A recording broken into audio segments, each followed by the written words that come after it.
지금은 100세 시대라고 합니다. 우리 교회 오늘은 못 나오셨지만 이찬종 집사님이 이제 100세를 바라보고 계십니다. 지금 100세 시대인데 많은 사람들은 건강하고 오래 살기를 원합니다. 그래서 많은 노력을 하지요. 좋은 음식도 먹고 좋은 약도 먹고 또 운동도 열심히 합니다. 근데 여러분, 얼마나 사느냐보다 더 중요한 것이 있어요. 그것은 어떻게 사느냐가 중요한 거지요. 오래 사는 것보다 더 중요한 것은 바르게 사는 겁니다. 우리는 바르게 사는 자가 되어야 됩니다. 그러면 어떻게 사는 것이 바르게 사는 것인가? 하나님은 말씀하시기를 주님을 위해 사는 것이 바르게 사는 것이다 라고 말씀하고 있습니다. 일생 동안 주님을 위해서 살았던 사람이 있습니다. 그 사람은 사도 바울입니다. 오늘 사도 바울께서 말씀하시기를 자신은 주님을 위해서 일생을 살았다라고 말합니다. 오늘 읽은 말씀 중에 6절에 사도 바울은 자신을 전제와 같이 부어졌다라고 얘기합니다. 여기 전제라고 하는 것은 성전에서 하나님 앞에 제사 드릴 때 제물을 바치거든요. 근데 그 제물을 태우기 전에 그 제물에 포도주를 이렇게 붓습니다. 그걸 전제라고 해요. 근데 이 포도주를 한 방울도 남기지 않고 모두 다 붓습니다. 이 붓는 포도주를 영적으로 피라고 얘기합니다. 그러니까 포도주는 피를 상징하죠. 사도 바울이 자신을 전제와 같이 부었다고 하는 것을 무엇을 말합니까? 주님을 위해서 자기 생명을 다 쏟아부었다는 것을 말하죠. 사도 바울은 일생 동안에 주님만을 위해서 자신의 모든 것을 헌신하며 살았던 자입니다. 그리고 사도 바울은 말하기를 내가 주님을 위해서 어떻게 살았는가를 고백합니다. 그것이 7절 말씀인데요. 사도 바울은 세 가지를 얘기합니다. 7절 말씀에 보시면 첫째는 나는 선한 싸움을 싸웠다라고 말하고, 두 번째로는 나의 달려갈 길을 마쳤다라고 말합니다. 세 번째로는 믿음을 지켰다라고 말합니다. 이 말씀을 생각해 보고자 합니다. 첫째로 사도 바울은 자신은 선한 싸움을 싸웠다라고 고백을 합니다. 싸움이라고 하는 것은 좋은 것은 아니죠. 성경은 싸우지 말 것을 얘기하고 있습니다. 그럼에도 불구하고 사도 바울은 자신은 싸움을 싸웠다라고 말합니다. 근데 이 사도 바울이 싸운 싸움은 자신은 선한 싸움을 싸웠다라고 말하거든요. 선한 싸움이란 무엇을 말합니까?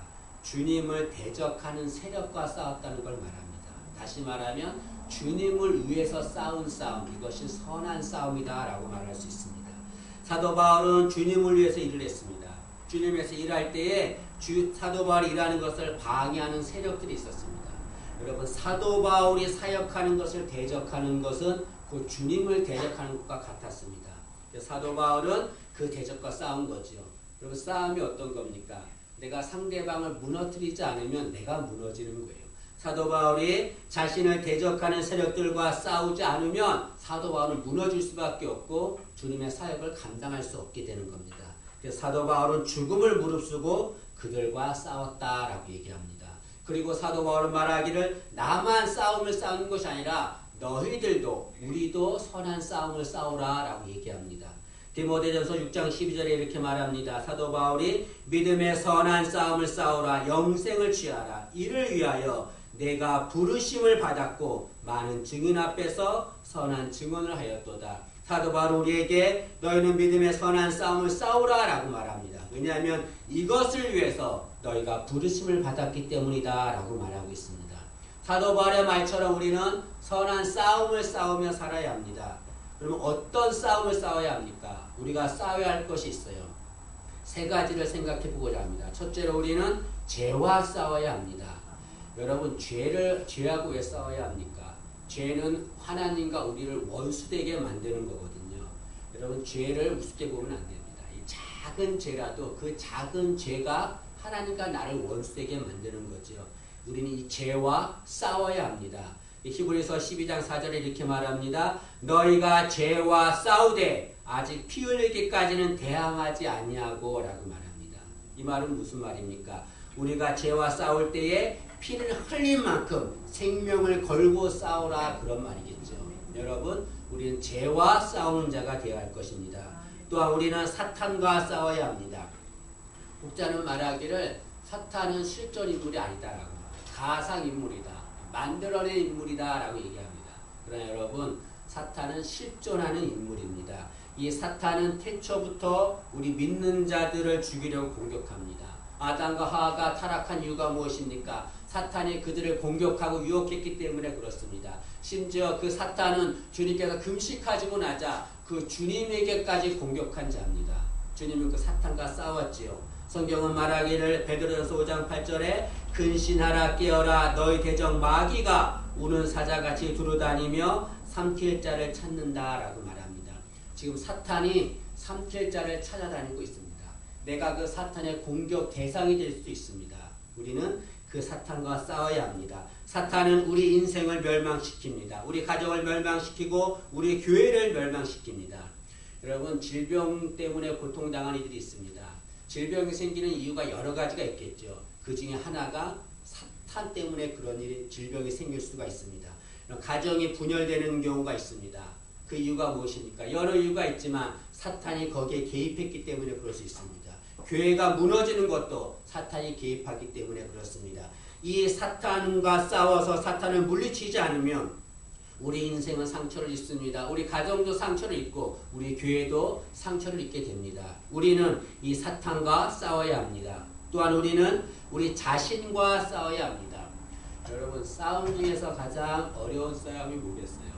제가 생각하기에는 자기 자신과 싸우는 싸움이 가장 어려운 싸움이다라고 생각합니다. 자기 자신을 이기지 못하면 온전한 신앙생활을 할 수가 없습니다. 고린도전서 9장 27절에 사도 바울이 이렇게 말합니다. 내가 내 몸을 쳐 복종하게 함은 내가 남에게 전파한 후에 자신이 도리어 버림을 당할까 두려워함이로다 라고 말합니다. 여기 내가 내 몸을 쳐 복종한다는 것은 뭘 말합니까? 내가 내 자신과 늘 싸운다는 걸 말하죠. 왜 내 자신과 싸워야 하는가? 여기 보니까 자신이 도리어 버림을 당할까 두려워하기 때문이다라고 말합니다. 왜 내가 내 자신과 싸워야 합니까? 그것은 내 자신과 싸워 이기지 않으면 내 자신이 버림을 당하기 때문에 그렇습니다. 내 자신을 이기지 못하면 온전한 신앙생활을 할 수가 없습니다. 여러분, 우리는 죄와 싸우고 사탄과 싸우고 자신과 싸워 승리해야 합니다. 그런데 문제는 우리 힘으로는 이기기 불가능하다는 거죠. 힘들다는 거죠. 죄와 싸워 이기고 싶고 사탄과 싸워 이기고 싶고 자신과 싸워 이기고 싶은데 이길 수가 없어요. 근데 사도 바울은 그것을 알고서 우리가 죄와 사탄과 자기 자신과 싸워 이길 수 있는 방법을 알려줍니다. 그것은 주님과 함께하면 된다라고 말합니다. 여러분 사도 바울이 나는 선한 싸움을 싸웠다라고 말하는데 이 싸웠다라는 말은 무슨 뜻입니까? 내가 싸워서 승리했다 그런 말이죠. 여러분 사도 바울의 싸움은 처절하고 힘든 싸움이었습니다. 그런데 그 싸움에서 사도 바울이 승리할 수 있었던 비결이 무엇일까요? 사도 바울의 능력이 많아서 그럴까요? 싸움을 잘해서 그럴까요? 제가 알기로는 주님이 함께 싸워주셨기 때문에 그렇습니다. 사도 바울은 연약하고 나약한 자입니다. 그러나 주님이 그와 함께 싸우셨기 때문에 어떠한 악한 세력과도 싸워 이길 수가 있습니다. 이런 마찬가지입니다. 우리도 세상에서 죄와 사탄과 자신과 싸워 이기려면 주님을 의지해야 합니다. 나의 연약함을 고백하면 됩니다. 나의 연약함을 고백하고 주님 도와주세요. 내 힘으로 이길 수 없습니다. 싸워 이길 수 있도록 도와달라고 주님께 도움을 의지하면 주님이 우리와 함께 하셔서 싸워 승리하게 될 줄로 믿습니다. 사도 바울이 나는 선한 싸움을 싸웠다라고 고백했던 것처럼 우리도 선한 싸움에서 승리했다고 고백하기를 간절히 소원합니다. 두 번째로 사도 바울은 달려갈 길을 마쳤다라고 고백합니다. 여기 달려갈 길, 달렸다라고 하는 것은 단거리를 달렸다는 것이 아니라 마라톤과 같은 장거리를 달렸다는 것을 말합니다. 여러분 인생은 단거리가 아니죠. 마찬가지로 신앙도 단거리가 아닙니다. 장거리입니다. 장거리. 장거리이기 때문에 쉽지가 않지요. 그러나 그럼에도 불구하고 이 장거리를 달려야 합니다. 사도 바울은 이 장거리 신앙의 인생의 이 경기를 무사히 달렸다라고 마칩니다. 이렇게 사도 바울이 힘들고 어려운 경기를 달려 마칠 수 있었던 비결은 무엇입니까? 그것은 주님만을 바라봤기 때문에 그렇습니다. 사도 바울의 목표는 목적은 어디였습니까? 그것은 주님이었어요. 앞에 가신 주님만을 바라보고 달렸기 때문에 이 험난한 장거리 달리기를 무사히 달릴 수 있었다라고 할 수가 있습니다. 그리고 사도 바울은 절대로 사람을 보지 않았습니다. 환경도 보지 않았고 상황도 보지 않았습니다. 아무리 힘들고 어려워도 사람을 의지하거나 사람 바라보지 않았습니다. 그런 힘들고 어려울 때마다 더욱 주님 의지하고 주님만을 바라봤습니다. 그러기 때문에 아무리 힘들고 어려운 길을 할지라도 사도 바울은 그 길을 달려가고 마쳤다라고 고백할 수가 있게 된 거죠. 여러분, 우리도 마찬가지입니다. 우리도 장거리 달리기를 하고 있는 겁니다. 인생의 장거리, 신앙의 장거리, 이 달리기를 해야 되는데 이 달리기를 다 마쳐야 합니다. 중간에 멈춰서는 안 됩니다. 그런데 달리기를 할 때 많은 방해하는 세력들이 있죠. 힘들고 어려운 일도 있죠. 그럴 때 우리는 그 상황을 바라보면 안 돼요. 환경을 바라보면 절대로 안 됩니다. 무엇을 바라봐야 됩니까? 주님만을 바라보고 달려가면 될 줄로 믿습니다. 여러분, 세상은 속도를 중요시 여깁니다. 그러나 속도보다 더 중요한 것이 있다고 생각합니다. 그것은 방향입니다. 여러분, 속도를 아무리 열심히 내도 잘못된 방향으로 가면 그 사람은 낭패를 보는 거예요. 그러나 천천히 가고 느릿느릿 간다 할지라도 바른 방향으로 가면 온전히 목적지까지 달려갈 수 있을 줄로 믿습니다. 옛날에는, 지금이야 아무데나 가지만 옛날에는 대중교통이 좋지 않아서 시골에 있는 사람들이 이렇게 서울 구경하는 것이 쉽지가 않았다고 해요. 그래서 한 번에 가려면 이렇게 단체로 모여서 막 서울 구경을 갔습니다. 그럼 서울 구경을 가면은 앞에 인도자가 있어요. 인도자가 막 크게 외칩니다. 여러분, 이 서울은 코베가는 곳입니다. 아무데도 함부로 가면 안 되고 이 나를 따라오세요. 이 깃발만 바라보고 따라오면 됩니다. 그래요. 그러면 그 모인 사람들이 깃발만 보고 따라가는 거예요. 코베 간다고 하니까. 나중에 시골에 와서 사람들이 묻습니다. 서울 가서 뭐 구경했어? 좋은 거 뭐 있어? 물어보면은 아무것도 못 봤어. 깃발만 봤어. 라고 얘기합니다. 딴 데 갈 수 없으니까 깃발만 보고 간 거예요. 여러분, 우리도 이렇게 깃발 대신 주님만을 바라보고 앞을 향해 전진해 가기를 간절히 소원합니다. 여러분, 주님이 어떤 분입니까? 우리보다 먼저 달리기를 하신 분이세요. 우리보다 먼저 달리셔서 목적지까지 가신 분이세요. 그 목적지에 가신 주님께서 우리가 끝까지 달리기를 간절히 원합니다. 그리고 어떤 길이 잘못된 길이고 어떤 길이 바른 길이 다 아시고 우리를 바른 길로 인도해 줍니다. 여러분, 아무 걱정하지 마시고 아무 염려하지 말고 절대로 다른 것 바라보지 말고 우리 주님만을 바라보고 신앙의 경주를 하기를 간절히 원합니다. 사도 바울처럼 나도 달리기를 마쳤다라고 고백하는 우리가 되기를 간절히 원합니다. 세 번째로 사도 바울은 믿음을 지켰다라고 고백합니다. 여러분, 사도 바울이 말하는 이 믿음은 주님에 대한 믿음을 말합니다. 사도 바울은 주님을 만나기 전에는 자기에 대한 믿음이 가득 찬 자였어요. 사도 바울이 어떤 자였습니까? 그 로마 시민권을 가진 자였어요. 가말리엘이라고 하는 사람이 문화생이었습니다. 돈이 많은 부자였습니다. 부족한 것이 없는 그런 사람이었어요. 때문에 자기에 대한 믿음이 가득한 자였죠. 그리고 사도 바울은 자기에 대한 그 믿음을 지키려고 많은 노력을 했겠죠. 그러나 다메섹에서 주님을 만났습니다. 주님을 만나고 자신이 의지했던 모든 것들, 자신의 믿었던 모든 것들을 다 버렸습니다. 성경은 말하기를 내가 그 모든 것들을 배설물로 여겼다라고 말해요. 좀 있으면 식사하시겠지만 똥으로 여겼다는 말이죠. 여러분, 아무것도 아닌 것으로 여겼다고 말합니다. 그리고 나서 자신에 대한 믿음에서 주님에 대한 믿음으로 바뀌었습니다. 그리고 일생 동안 주님에 대한 믿음을 지키며 살았습니다. 여러분, 사도 바울은 주님의 일을 하면서 많은 어려움을 당했습니다. 투옥을 당하고 매를 맞고 강도의 위험과 동족의 위험과 이방인의 위험을 당했습니다. 잠도 자지 못했습니다. 굶주렸습니다. 헐벗었습니다. 그러나 그렇게 많은 고통과 어려움 속에서도 사도 바울은 절대로 굴복하거나 타협하지 않았습니다. 그 비결이 무엇입니까? 주님에 대한 믿음을 지켰기 때문에 그렇습니다. 여러분, 우리도 사도 바울처럼 믿음의 사람이 되어야 됩니다. 신앙생활 할 때 힘들고 어려울 때 많지요. 쉽지 않지요, 여러분. 신앙생활 하려면 내 것을 포기해야 됩니다. 힘들고 어려울 때가 있습니다. 그럴 때 우리의 믿음이 흔들릴 때가 있습니다. 그러나 그럼에도 불구하고 절대로 믿음이 흔들려서는 안 됩니다. 주님에 대한 믿음을 가지세요. 주님에 대한 확신을 가지세요. 그러면 절대로 흔들리지 않고 믿음을 지키게 될 줄로 믿습니다. 주님은 우리가 믿음 생활하는 것을 기쁘게 여깁니다. 그러나 믿음이 없으면 하나님은 기뻐하지 않습니다.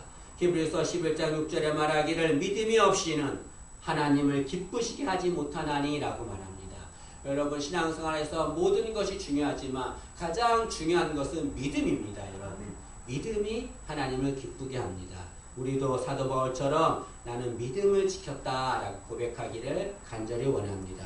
그리고 사도 바울은 내가 선한 싸움을 싸우고 나의 달려갈 길을 마치고 믿음을 지켰다라고 말하고 이렇게 주님을 위해서 최선을 다해 살았던 자신에게 주님이 예비해 놓으신 것이 있다라고 말합니다. 그것은 의의 면류관이다라고 말해요.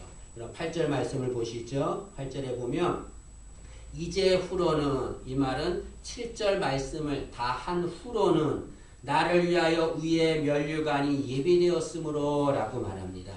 여러분 면류관이 무엇입니까? 면류관이라고 하는 것은 경기가 다 끝난 후에 승리자에게 주는 상을 말합니다.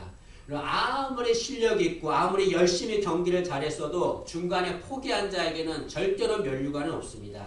오늘 읽은 말씀 중에 여러분 7절에 보면 나는 선한 싸움을 싸우고 나중에 집에 가서 이 볼펜으로 표시를 하세요. 싸우고 나의 달려갈 길을 마치고 믿음을 지켰으니 여기 싸우고 마치고 지켰으니 이 말은 다 완료형으로 끝났습니다. 이것은 뭘 말합니까? 사도 바울은 싸우고 마치고 지키기까지 중간에 포기하지 않았다는 거죠. 끝까지 그 최선을 다했다는 것을 말합니다.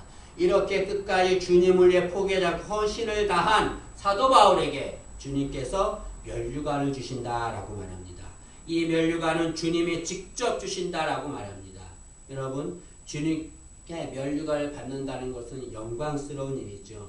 아마 제가 생각하기로는 사도 바울이 이 본문을 기록하면서 흥분했을 것입니다.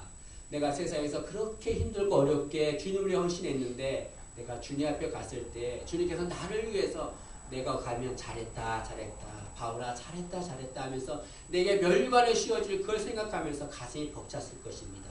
여러분 우리에게도 그런 영광스러운 일이 있기를 간절히 소원합니다. 여기 예비되었다 의의 면류관을 예비되었다라고 하는 말은 현재 이미 준비되었다는 걸 말합니다. 이것은 무엇을 의미합니까? 주님께서는 사도 바울이 헌신하는 걸 모두 다 보고 계시다는 걸 말하죠. 미리 다 보고 그를 위해서 예비해 놓으신 겁니다. 보지 않으면 예비해 놓을 수 없잖아요. 여러분 우리가 주님을 위해서 헌신하는 것 그 모든 것 다 주님이 보고 계십니다. 우리는 살아갈 때 내가 헌신하는 거 아무도 모른다고 불평할 때가 있어요. 서운할 때가 있습니다. 전혀 그럴 필요 없어요. 아무도 몰라도 괜찮아요. 아무도 모르면 어떻습니까? 아시는 분이 계세요. 아셔서 내게 면류관을 주는 분이 계세요. 그분이 바로 주님이십니다. 주님이 내 작은 거 하나 다 보고 계세요. 내가 주를 위해 얼마큼 헌신했는지 얼마큼 주를 위해 희생했는지 다 보고 계십니다. 그 주님 앞에서 우리가 부끄럽지 않은 모습으로 허시된 삶을 살기를 간절히 원합니다. 사도 바울은 주님께서 자신에게 면류관을 주는데 의의 면류관을 주신다라고 말합니다. 왜 하필 의의 면류관을 주실까요? 여기 의의 면류관이라고 하는 것은 위로운 자에게 주는 면류관이란 말입니다. 이 말은 무엇입니까?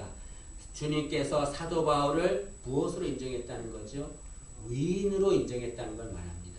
여러분 사도 바울은 세상에서 재판을 받을 때 어떻게 재판을 받았습니까? 죄인이라고 재판을 받았어요. 세상 재판에서는 죄인이라고 정죄를 받았습니다. 그러나 그건 세상 재판이에요. 그러나 위로우신 재판장이신 주님께서는 사도 바울을 재판할 때 뭐라고 그러냐면 너는 죄인이 아니야. 너는 의인이야 라고 위에 면류관을 주신다고 말합니다. 그럼 8절 말씀을 다시 한번 보시죠. 이제 후로는 나를 위하여 위에 면류관이 예비되었으므로 주 곧 의로우신 재판장이 그날에 내게 주실 것이며 라고 말합니다. 여러분 우리의 관심은 어디에 있어야 합니까? 우리의 관심은 세상이 아니에요. 세상의 평가가 아닙니다. 세상의 판단이 아니에요. 우리의 관심은 주님입니다. 주님이 우리를 어떻게 평가하시는가? 주님이 나를 어떻게 보시는가? 그것이 우리의 관심이 되어야 될 줄을 믿습니다. 여러분 세상에서 좀 오해를 받아도 괜찮아요. 좀 무시를 당해도 괜찮아요. 사람들이 뭐라고 말해도 괜찮아요. 그것은 우리의 관심이 아니에요. 우리의 관심은 주님인 겁니다. 주님이 나를 어떻게 평가하는가? 그것이 중요하죠. 왜냐하면 위에 면류관은 세상이 주는 거 아니에요. 주님이 주는 겁니다. 주님 보시기에 우리가 모두 의의 면류관 받는 자 되기를 간절히 원합니다. 근데 사도 바울은 자신의 의의 면류관을 받는다라고 말하면서 자신만 의의 면류관을 받는 것이 아니라라고 말합니다. 우리도 의의 면류관을 받을 수 있다라고 말합니다. 8절 하반절을 보시죠. 8절에 보시면 내게만 아니라 주의 나타나심을 사모하는 모든 자에게도니라 라고 말합니다. 여기 의의 면류관을 자기에게만 주지 않고 누구에게도 준다고 그랬습니까? 주의 나타나심을 사모하는 모든 자. 주의 나타나심을 사모하는 모든 자, 곧 우리를 말합니다. 그럼 우리도 사도 바울처럼 주님을 사모하고 주님을 위해 헌신하며 주님을 위해 살면 사도 바울처럼 의의 면류관을 받을 수 있을 줄로 믿습니다. 여러분, 인간은 일생 동안 두 가지를 생각하며 살아야 된다라고 생각합니다. 여러분, 잊지 마세요. 첫째로는 인간은 주님을 생각하며 살아야 합니다. 일생 동안 주님을 생각하며 살아야 돼요. 이걸 라틴어로 메벤토 도미니라고 말합니다.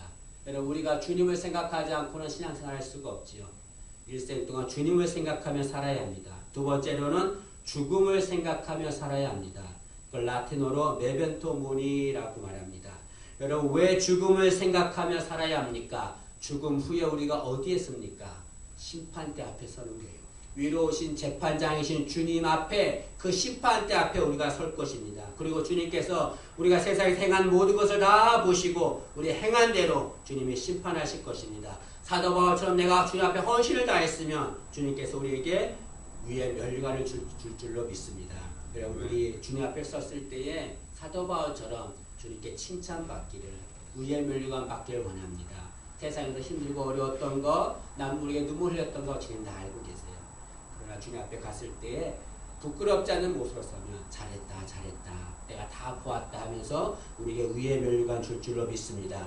그 의의 면류관을 받기 위해 사도 바울처럼 주 앞에 헌신하며 사는 우리가 모두가 되기를 간절히 소원합니다. 2018년이 시작되었습니다. 지금부터 시작해서 주 앞에 가는 그 순간까지 부끄럽지 않고 의의 면류관 받는 우리가 되기를 간절히 소원합니다.